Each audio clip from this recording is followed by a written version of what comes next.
श्री स्वामी समर्थ. स्वामी भक्तांनो, आज तुम्हाला मी ऐकवणार आहे प्रशांत देशमुख या दादाचा स्वामी अनुभव. खरंच हा अनुभव अंतःकरणाला भिडणार आहे. प्रत्येकाच्या आयुष्यात असा काळ येतो जेव्हा सगळं काही थांबलेलं वाटतं. लग्न होत नाही, चांगली नोकरी मिळत नाही, घरातले बाहेरच्यांचे टोमणे ऐकावे लागतात. पण तेव्हा जर कोणीतरी आपल्याला एका सकारात्मक दिशेने नेलं तर आपलं आयुष्य बदलू शकतं. हा अनुभव आहे प्रशांत देशमुख या भावाचा.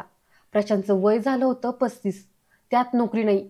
घरात आई, आजी, बहीण आणि आजारी वडील. वडील चांगले होते तोपर्यंत घर नीट चालत होतं. पण अचानक पॅरालिसिसमुळे वडील अंथरुणाला खिळले. सगळी जबाबदारी प्रशांतवर आली. वडिलांच्या आजारपणात पैसा पाण्यासारखा गेला. वडिलांच्या सगळ्या सेव्हिंग संपल्या.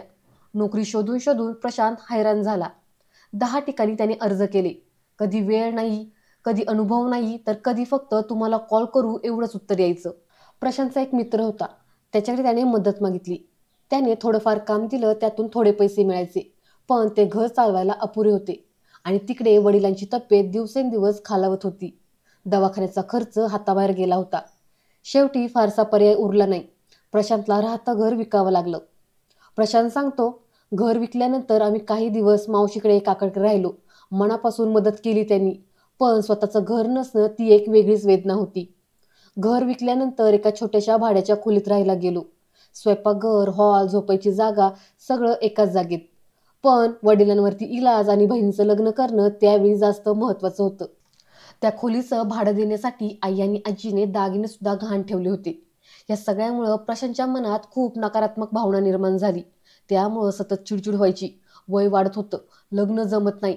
आता तर घर गेलंय म्हटल्यावरती कोण लग्न करणार असा प्रश्न त्याच्या मनात यायचा. प्रशांत कुठे गेला की लोक त्याला विचारायचे, अरे बाबा, लग्न नाही अजून, स्वतःचं घर नाही, काय करतोच नक्की? हे शब्द त्याच्या काळजावर ओरखडे मारायचे. पण तो काही बोलायचा नाही, फक्त हसायचा आणि मनात खचायचा. प्रशांतच्या मनात एक सल कायम होती. आई बाबा काही करत का नाही माझ्यासाठी? त्यांना वाटत नाही का की माझं लग्न व्हावं? हे विचार त्याला आईपासून दूर नेत होते. आईसोबत संवाद कमी झाला होता, जिव्हाळा कमी झाला होता. पण खरा विचार नंतर कळाला. आई मुली पाहत होती. ती मागच्याच आठवड्यात एका स्थळावर जाऊन आली होती. पण जेव्हा लग्न जमत नाही, स्थळ नकार देतात, तेव्हा एकट्या आईच्या मनातही निराशा, अपराधीपणा आणि असह्यतेची भावना असायची. पण प्रशांतला हे कळत नव्हतं. त्याला फक्त हेच वाटायचं की घरचे काही करत नाहीत. हा गैरसमज, हा आतला राग, त्यामुळं आईपासून एक प्रकारचा दुरावा झाला होता. वडील सुद्धा अधूनमधून नोकरी मिळत नाही म्हणून प्रशांतला बोलायचे. घरात एकच अशी व्यक्ती होती जिने कधीच तक्रार केली नाही. ती म्हणजे त्याची आजी. आजींचा स्वामी महाराजांवर अपार विश्वास. सतत तिच्या ओठांवर जप असायचा, श्री स्वामी समर्थ, श्री स्वामी समर्थ. एक दिवस प्रशांत घरी आला. त्याचा चेहरा पडलेला होता. जेवायलाही नाही म्हणाला. त्यानंतर आजी त्याच्याजवळ गेली तर प्रशांत ढसाढसा रडू लागला. त्याने आजीच्या मांडीवरती डोकं ठेवलं आणि काही न बोलता मोठमोठ्याने रडू लागला. आजीने त्याच्या डोक्यावरून हात फिरवला आणि त्याला थोडं शांत केलं. पुढे आजी म्हणाली की बाळा, स्वामींची सेवा कर, त्यांची पूजा कर, त्यांचं नामस्मरण कर. बघ, नक्कीच काहीतरी तुला याचा फायदा होईल. प्रशांतने मात्र ह्या गोष्टीसाठी साफ नकार दिला. त्याचा ह्या गोष्टींवरती अजिबात विश्वास नव्हता. आजी त्याला म्हणाली की हे बघ, तुझा जरी विश्वास नसला तरी माझा खूप विश्वास आहे. माझ्यासाठी का होईना तू स्वामी समर्थांच्या नावांचा जप कर. प्रशांत मात्र तयारच नव्हता. आजी म्हटली, ठीक आहे, मोबाईलवरती फक्त स्वामी समर्थ हा जो मंत्र आहे तो ऐकत राहा. प्रशांतचं आजीवरती खूप प्रेम होतं. आजीचंही प्रशांतवरती प्रचंड प्रेम. आजीच्या प्रेमापुढं प्रशांतला आजीचं ऐकावं लागलं. आजीचं मन त्याला दुखवायचं नव्हतं. त्यासाठी त्याने मोबाईलवरती स्वामी समर्थ हा नामस्मरणाचा जप ऐकायला सुरुवात केली. सुरुवातीला त्याला फारसा काही फरक जाणवला नाही. पण नंतर नंतर त्याला जाणवलं, हा मंत्र ऐकल्यावरती आपलं मन शांत होतंय, आपली चिडचिड जरा कमी होते. पुढे मग आता तो ऐकता ऐकता मंत्र म्हणू सुद्धा लागला. थोड्या दिवसातच त्याला असं जाणवलं की आपल्यात संयमता आलेली आहे, आपल्यात एक शांतता, एक ठहराव आलेला आहे. त्याची चिडचिड कमी झाली, मन शांत झालं. एक दिवस अचानक त्यांच्या कॉलनीतल्या एका मावशीनं त्याच्यासाठी एक स्थळ सुचवलं. मुलगी नर्स होती, तिला कुटुंब नव्हतं. आई वडील एक्सपायर झाल्यामुळं ती मामा मामीकडेच राहत होती. प्रशांतला वाटत नव्हतं की त्याचं लग्न वगैरे जमेल, कारण की आता स्वतःचं घर नव्हतं, नोकरी नव्हती. तरीसुद्धा आता घरच्यांच्या आग्रहाखातर तो मुलीला पाहायला गेला.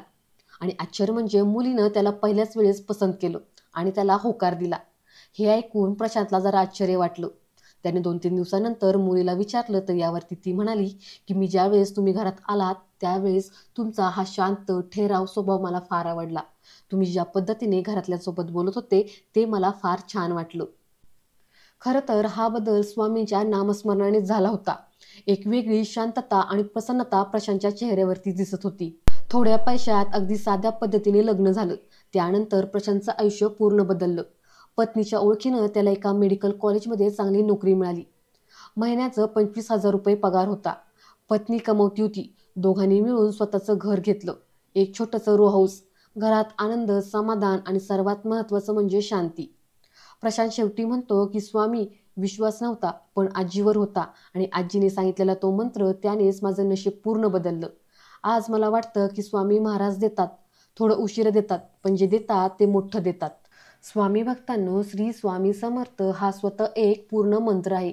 यालाच ऐक्य मंत्र असंही म्हटलं जातं. यामध्ये श्री हे शुभत्वाचं आणि सौम्यतेचं प्रतीक आहे.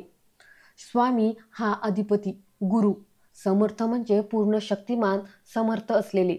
हा मंत्र सतत जपल्याने मानसिक शांतता लाभते, अडचणी दूर होतात. मानसिक शांतता लाभते, अडचणी दूर होतात, संकटापासून रक्षण होतं, आत्मविश्वास वाढतो, स्वामींचं कृपाछत्र लाभतं. तुम्हालाही या मंत्रामुळे असा काही अनुभव आलाय का ते मला कमेंटद्वारे नक्की सांगा.